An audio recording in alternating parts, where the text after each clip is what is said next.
I was 22, I got a job in New York City. Living in Jersey, however, there was no way I'd be able to do that commute daily, so moving was a necessity. Only thing, I didn't have a lot of money yet, so when I saw an ad on Craigslist for an available bedroom in an apartment in the Hell's Kitchen area for a really low price, I jumped on it. I took a ride to the city the next day to view the apartment, and the landlord gave me a quick tour of the place. The landlord himself seemed a bit socially awkward, but that didn't really matter at all. The place did come with a catch: I'd have a roommate. The landlord said he's a very quiet, to himself kind of person, which he said was good. My roommate's name would be Bren. The landlord knocked on Bren's door asking if he'd like to come out and say hello. Bren didn't even answer. The landlord suggested he might be taking a nap, so we moved on to talking in the living room, where I said I was interested in renting. I signed an application, and the next day the landlord called and offered me the room. So I moved in the next week. My dad helped me unload all my furniture into my little room. Something odd to note was that never once did this Bren character come out during all this commotion to at least say hi. He was definitely home. We heard him moving around in his room. I came to the early realization that he probably wasn't going to be friendly at all. When we finished unloading the van, my dad left and I was alone, officially moved out. I sat in my bed and started watching Netflix on my laptop.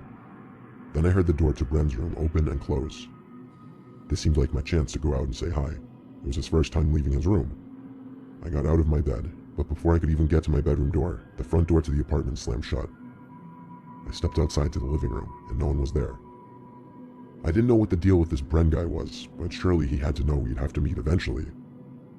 I went back to my room, ate a bowl of ramen, and went to sleep. I woke up when I heard the front door to the apartment close again. Then footsteps followed.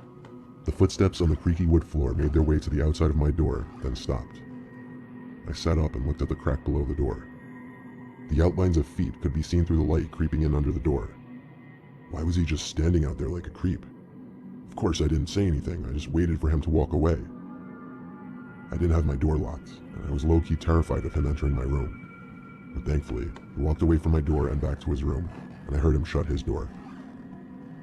I tried to go to sleep, but all night all I heard were thumps coming from his room. I had no idea what he could possibly be doing. I was tempted to go knock on his door and tell him to keep it down, but I hadn't even met the guy yet, so I had to deal with it. Eventually I fell asleep, and when I woke up in the morning, it seemed Bren was out already, maybe at work, I didn't know at the time. I spent most of that day shopping for groceries and basic apartment necessities. When I got back, I dropped all the bags on the couch in the living room to give myself a rest. I cooked dinner, watched some Netflix on the couch, all the while Bren never came home. I did a quick run to the nearby 7-Eleven to get toothpaste, and when I got back, I noticed Bren's door was cracked open and the light was on. So I figured this was it, the moment for me to say hello. I went to his door, knocked lightly twice, then pushed the door open. What I found in there was shocking, or maybe I should say what I didn't find in there. The room was completely empty. Not a single piece of furniture, except for a single chair sitting in the corner of the room, a kind of chair you'd find in a high school classroom. My heart suddenly started racing and I started to shake. I turned off the light in that room and shut the door. Could this Bren person have been in the process of moving out? I went to my room, locked the door, and sat on my bed, suddenly getting a really bad headache. I took out my phone and decided to call the landlord to ask him what the hell was going on.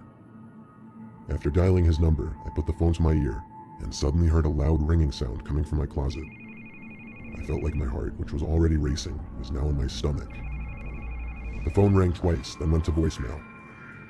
I got out from the bed, ready to open the closet, but I stopped and realized that given that the phone rang twice, that means he had his phone and he declined the call. I had the sick realization that the landlord was likely in my closet, and there never even was a Bren. I ran to the bathroom, locked myself in, and called the cops. They got to the apartment shortly, and searched the whole apartment with me. Sure enough, we found the landlord hiding under my bed. I tried pressing charges for trespassing, trying to get myself out of the lease, but it turned out there never even was a lease. The dude wasn't even an actual landlord. He didn't even own the apartment. I didn't get the rest of the story, like how he got the keys in the first place. I had my dad come the next day to help me move all my stuff back home. I found another apartment the next week, and it was a huge hassle going through the whole moving process again.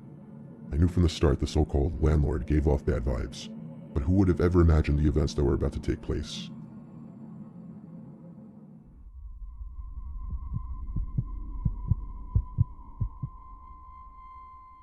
There was an ad on Zillow for a shared apartment near the chicken farm I worked at. I moved in because it was convenient and already furnished. I just dropped off my clothes and a mini dresser, and I already had a bed to sleep in the spare room. The man who was renting the room out to me was old. He was like 70 or something, and his name was Ben. It was a non-contractual agreement, meaning I'd pay him by the week, but he was more or less still a roommate. He was very old-fashioned, and that included everything in the house.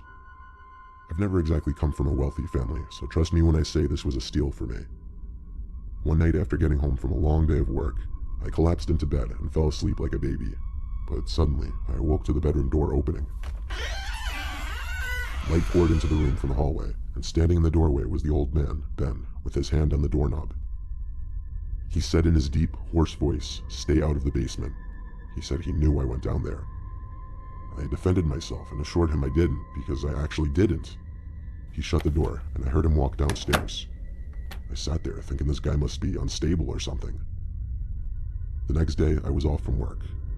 Ben took his old jalopy down the road. I'm guessing to the store. While I was alone, I stared at the basement door. I knew it was the basement door because I'd seen him go down there before. I went to open it just to peek downstairs, but obviously it was pitch black down there. I would have never been compelled to go down there if it weren't for his bizarre remark about not going down there. But I figured he wasn't going to be home anytime soon, so I continued down. I found the light switch at the bottom step for some reason. It was for the most part a normal basement so far, but there was a door in the corner. Behind that door was something unimaginable. The door was very hard to open because there was some rubber concealer under the door, I'm guessing to keep that awful smell out of the rest of the basement and house. The inside of this little room was a nightmare. Bloodstains on the concrete floor, black bags stacked in the corner of the room, stretched long enough to be carrying bodies or body parts. And the smell of rotting life. I had to refrain from puking right there. I noticed a camera hung in the top right corner of the room, aimed down at some workbench. I took a quick picture of the room and hurried out of there. I went up to the spare bedroom, packed all of my clothes in a garbage bag, and heard the front door slam shut downstairs. He was back. I played it cool and greeted him from the upstairs hallway. He didn't respond. I heard him open the basement door and stomp downstairs. I saw that as my cue to sprint to my car. I made it to my car and without looking back, drove away from there. I drove 15 miles back to my brother's farm and showed him the picture. He said I was an idiot for not calling the sheriff sooner. So I called 911 and told them to bring a search warrant to Ben's address and check the basement before he could clear it out. I made it clear I was simply his temporary roommate or tenant living with him and came across it. A few hours later, someone from the sheriff's department came to my brother's farm asking for my ID and some other information. I complied with them. They gave me the relieving news that Ben had been arrested. He was in the process of clearing any evidence from his basement, but he wasn't quick enough. The deputies didn't go into much detail about what exactly they found in those bags or anything else, but I don't think they were allowed to. They thanked me and went on their way. My brother let me stay with him for a few weeks, till I was ready to get back out there and find another apartment. I'm not sure how many of you went to college, but for those of you who did, you most likely remember that feeling of walking into your dorm for the first time meeting your roommate, the person you're supposed to ideally be friends with for the next 4 years. I certainly remember mine. I walked into my dorm for the first time, and there was my roommate. He had fair skin, black hair, glasses, and a slightly feminine tone in his voice. There was nothing wrong with any of that, but to me, he just immediately struck me as the gaming type, which was not exactly someone who I was going to vibe with easily. From the moment I shook his hand and he gave me a dead fish handshake, I was a little put off. I'll call him John for the purpose of this story. I left the room to go say hi to the other kids on the floor and meet as many people as possible. I instantly vibed with some of the other kids more than I did with John. Anyway, that first night consisted of a lot of unpacking and hanging around in the room. So I did try to get to know John a little bit. It wasn't that he was a mean person, it was just he didn't seem to really know how to converse. I would ask him questions about himself, and he'd give me one-word responses, or responses that barely even made sense. He even went to bed really early, shutting off his lamp at like 10 o'clock. No one had classes the next day, so I just found it odd. I put headphones in and watched videos on my phone until around 12. Then I went to sleep. The next morning, a few of the guys on my floor and I went to the dining hall together. When I got back to my room, I noticed my duffel bag was moved. I looked at John, who was sitting on his bed. Then I went to go through my bag to see if anything was missing. I couldn't find what it was, but my bag just seemed lighter. I straight up accused John of going through my bag, and he denied it with a very aggressive tone.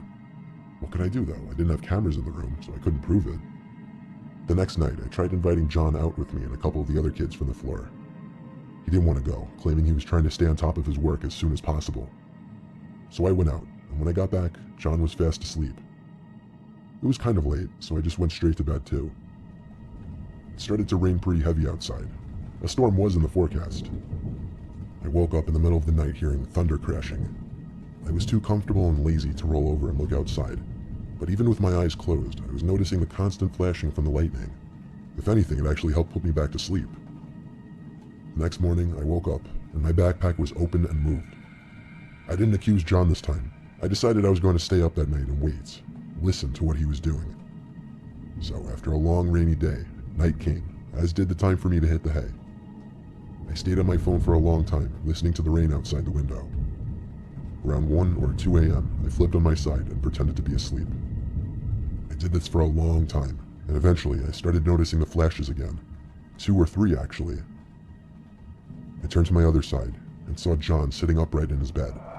I only caught a glimpse of him quickly putting down his arms as I flipped over. Suddenly all those flashes made sense. It wasn't lightning. It was him taking pictures of me. I played dumb and said, "What are you doing?" He stuttered and said he couldn't sleep.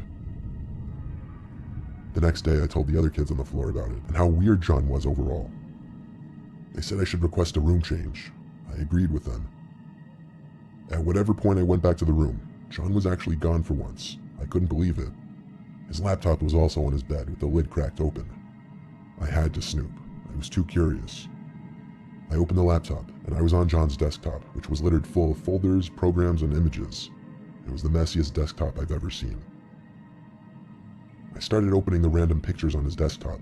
Most of them were weird, but then I got to the disturbing ones. Pictures of me.